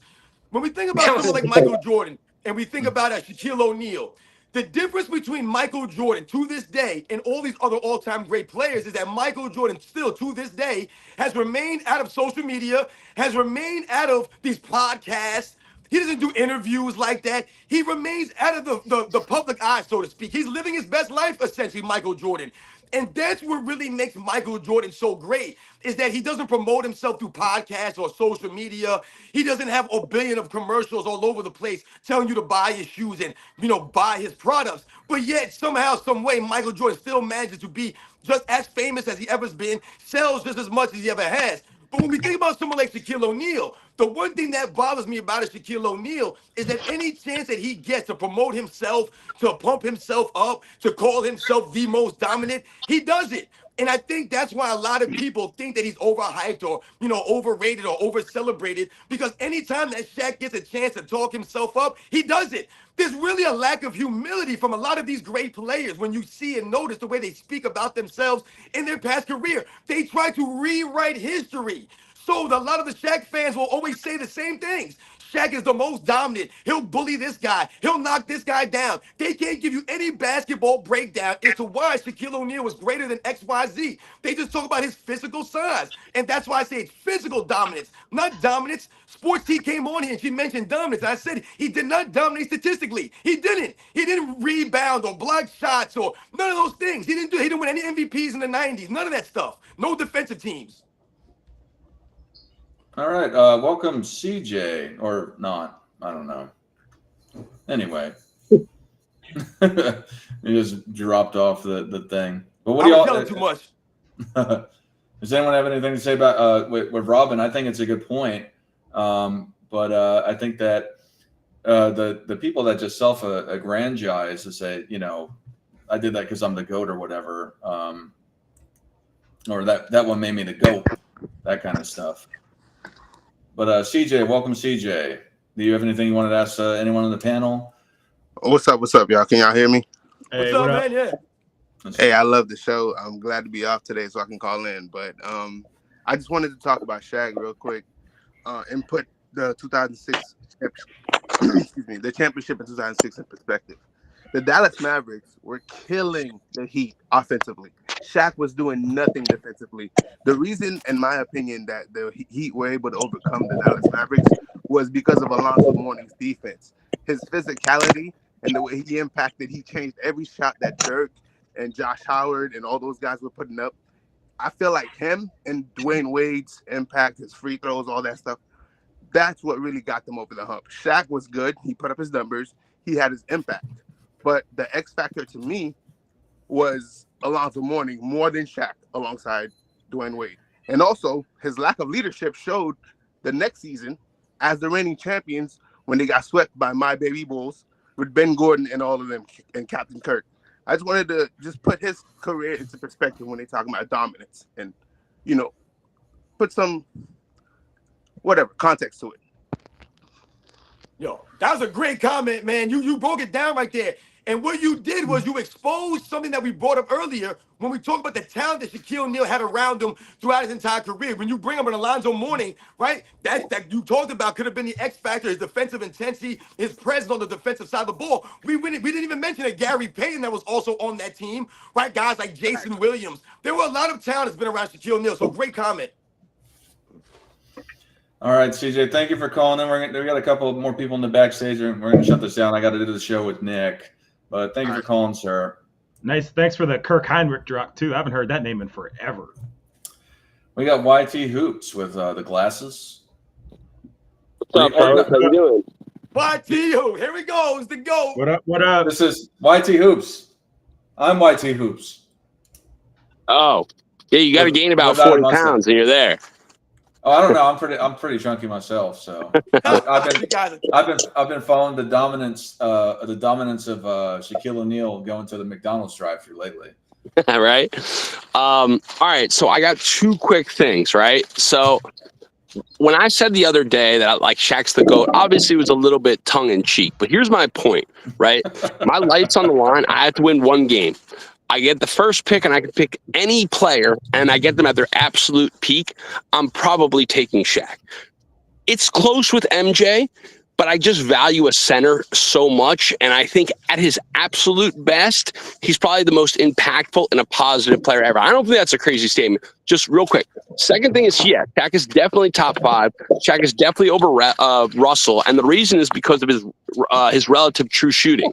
So that's a good way to compare players across eras. So Russell was negative 0.05, right? So relative true shooting is what did you shoot versus the average of the league? Shaq is like +7 for his career. And again, remember, that's based off of that also includes guards who are always going to bring that average down. And we all know that offensive input is more important than defensive input. That's why we rate guys like Magic Johnson so highly, despite him being just a mediocre defensive player, and amongst many others. So that's my take. Yes, I think Shaq's definitely top 5, and I'll hand it to you. Rex, do you have anything to say about the true shooting? Whatever. Yeah, I think it's the opposite. Evidently, other people do too. I want to mention something he talked about. YT Hoops talking about if I would draft a player, I would draft Shaquille O'Neal first. Okay, well, it just so happened that the Orlando Magic did draft Shaquille O'Neal first. Now, obviously, this wasn't prime Shaq, but this is where you guys lose yourselves. Shaquille O'Neal was drafted to the Orlando Magic. They did not even make the playoffs in his first season. They didn't make the playoffs until they got Anthony Hardaway the next year. So no, they made the playoffs the first year. No, it's my turn to speak. It's my turn to speak here. I'm going to break this down to you. So once again, so you're talking about his immediate impact was not in winning. It wasn't winning. It's about winning, guys. So now let's think about when was Shaquille O'Neal's peak? In 2000? In 98? In 99? When was it? If Shaquille O'Neal's peak is 2000, once again, this exposes Shaquille O'Neal. Why was his peak when all the other great centers were gone? If his peak was in 95 or 96, then once again, did he win a championship at his best with Orlando Magic, with the talent he had around him? Very talented team. No, he didn't. So once again, when you talk about drafting a player, you talk about the impact on winning. If you need a win in one game, Shaq doesn't really prove to be a winner or impact winning. He impacts statistics, but not the winning. It's the sum of the parts around Shaquille O'Neal that's always made him win. This is what we talk about all the sweeps he's been involved in. That's crazy. That Magic team went to the finals. They were garbage. We can Google it. They went to the playoffs that first year, and a very young Shaq went to the finals. Man, no impact on winning. He won 4 chips. He's got 3 Finals MVPs. Like, how can you say that? We just talked about the teammates that he had, though. It's always about the teammates, though. The LeBron James tactic. You said that Shaq took the '95 Magic because they were bums. Anthony Hardaway is arguably one of the greatest players of that era without the injuries. What do you mean? Nick Anderson was a very good player. Dennis Scott was a very good player. Dennis Scott was one of the first volume 3-point shooters in NBA's history. He was shooting 8-9 3-points a game in an era where guys were known for taking 2 or 3 at a high clip. These are the things you had going on. You're downplaying Shaquille O'Neal's teammates and lift Shaq. Look what you're doing. You exposed Shaquille O'Neal. I'm doing the opposite. He had a good team. Every team that wins has good players. No team has ever won with just one player. Like, you can't. We all know this. And that's why I don't like to rate players based on team success. I think it's kind of bullshit. And you're kind of with me because I heard you defending David Robinson. You understood, like, hey, you need a good team to win. And you were right, by the way, in that argument. I won a game once with just myself, 1-on-5. And I'm not making it up, I promise. Yeah, your son and his friends. No, I did it in my dreams. Anyway, YT Hoops. I saw someone okay, in the chat. I saw someone in the chat say, so I just want to address it real quick because, they were directing it to me. So they said Shaq had talent around him, but he's the reason they got swept. That's not what I said. Once again, you guys can't listen. You don't understand. What I'm saying is when we talk about Shaq and the talent he had around him, we're talking about the impact on if you're the best player on the team, of course it falls on you. What the hell are you guys talking about, man? See, you guys have a mentality of the best player don't take none of the blame. The best player is supposed to take all the blame. So my man, Daniel Jet, man, get that out of your ass. All right, gentlemen. I got to get so as mentioned before. YT Hoops disappeared. Anyway, as mentioned before, if you're watching, you want to see an exciting debate between or with the topic of Magic Johnson versus Kobe Bryant, you can watch Nick debate that, taking the side of Kobe Bryant versus Alessandro in the MJFB Summer Debate losers bracket finale, with the grand prize being a championship belt. It's going to be exciting. It's going to be a great 5 3-minute rounds. You get to hear every bit of detail of why one of the guys are going to be greater than the other. Check it out. And just a reminder for everyone's channels here, please like and subscribe to their pages. There's Sports and Fitness Rants, there's Steam Engine, there's Politicus Rex, there's Hoop God, and then there's myself. Michael Jordan fans are the best. Gentlemen, you have anything to say to the people before we get out of here? Shaquille O'Neal fans are the worst. They are not the best, I can say that. Robin, you got anything to say? Yeah, the usual, man. Like I said, man, part of the thing that we do here on the Sunday show, I've always been saying this, is we try to give you guys some perspective. Now, as you can see, we are different ages. We've watched different teams, different things growing up. I've always tried to give people the perspective of what I watched in the 80s and the 90s. I have a very good memory with this stuff. A lot of you guys know that, man. And that's all I've ever been doing, is giving the perspective, man, based off of what I watched. And the perspective is, like I said, always honest. I don't have to lie or make up stories or create narratives to embellish the guys that I witnessed, because I always talk about the effort and the hustle that these guys gave consistently. That's what I remember as a kid. It's not about the numbers. I've always told people, I didn't know that someone shot a certain percentage, or somebody, he was a three-point shooter because he shot 40% from three, or he was a great defender because he had 5 all defensive teams and he had a lead in league in steals or blocks. I knew what these guys were doing on the court because I watched them do it. That's how you know what these guys were known to do. They were either specialists or they were role players, whatever the case may be. What we did here today, when we talk about Shaquille O'Neal, and we say that Shaquille O'Neal's arguably a top 5 center of all time, and he's in the conversation with some of these other guys, and people try to say that we're bugging, we're haters, we don't know what we're talking about. No, we're educating you and we're putting perspective. When people just want to say, oh, Shaq's the most dominant. That's all you guys were saying. No one in the chat said anything about Shaq's game as to why he was greater than this guy or that guy. All I kept seeing was the same thing. Shaq's dominant. Shaq could slam this guy. He could do this to this guy. You didn't break nothing down. So what that leads me to believe is that you guys understand what we're saying and you can't dispute what we're saying. So those are the facts. No one's taking away from Shaq. He's an all-time great player, probably a top 15, 20 player in my opinion. But to me, he's arguably a top 5, and he's nowhere near a top 5 or top 10 all-time great player, man. Those are the facts. So once again, my man Hoop God, thank you for coming through again. I know I rambled on, guys. Speam, once again. Rex, thank you for coming through and giving us your perspective. And as always, Dart, you know the deal, man. Shout out to everybody in the chat, man. You guys know the deal. I finally came to the show. But yeah, I apologize for that. I got for the next couple of weeks, I got some real life things. Just to tell you what I do for a living, I'm a YouTuber. So anyway, Steam Engine, what do you no, anyway, I guess that one yeah, that no, I'm just gonna take over. We should rename this show Michael Jordan Fans Understand Context. Like seriously, Robin just got done talking about it. It's all about, and again, it helps being an old head because we've been alive long enough to understand because we've seen it versus people talking about it. So context is everything, and that is what we're trying to do. And very often the response is, well, Shaq did this and Shaq did that. It's no different than saying LeBron was a great father. LeBron's a philanthropist. Okay, but that's not what we're arguing. We're arguing what's in the damn title. So yeah, can we?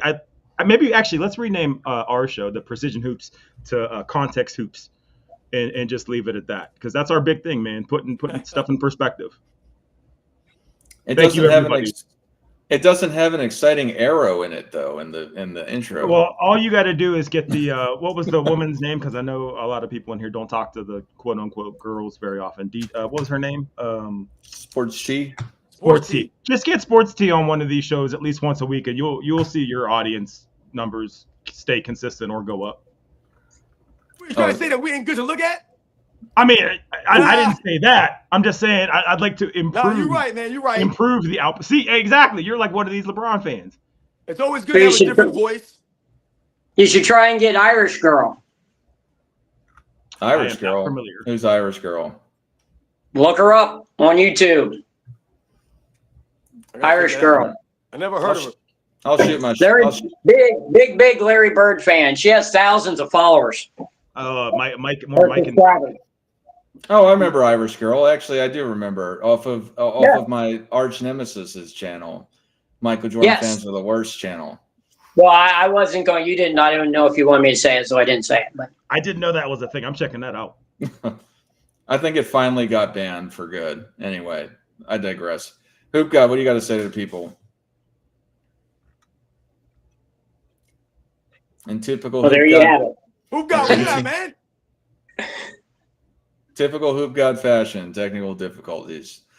But yeah, no, again, thank you all for coming. I know I caught the back end of it, but it's something that we had talked about last week. I thought it was fun to talk about this. It's always one of those exciting topics to talk about. Again, come check out the debate. It's going to come. It's going to start in 5 minutes.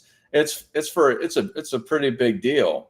It's almost whoever wins this is going to be decided to be in the finals of the MJFB Summer Debate League, which it's not summer anymore. But yeah, we'll be able to see who wins the championship at the end of that. So, but yeah, thank you all for coming again. Robin, Speed Engine, Politicus Rex, and Hoop God, if he's there, technical difficulties included. And thank you, Chad, as well. Thank you for coming and joining us. It's still summer where you're at. Oh, it's summer all the time here. So I guess, yeah. And for everyone, Michael Jordan fans are the best.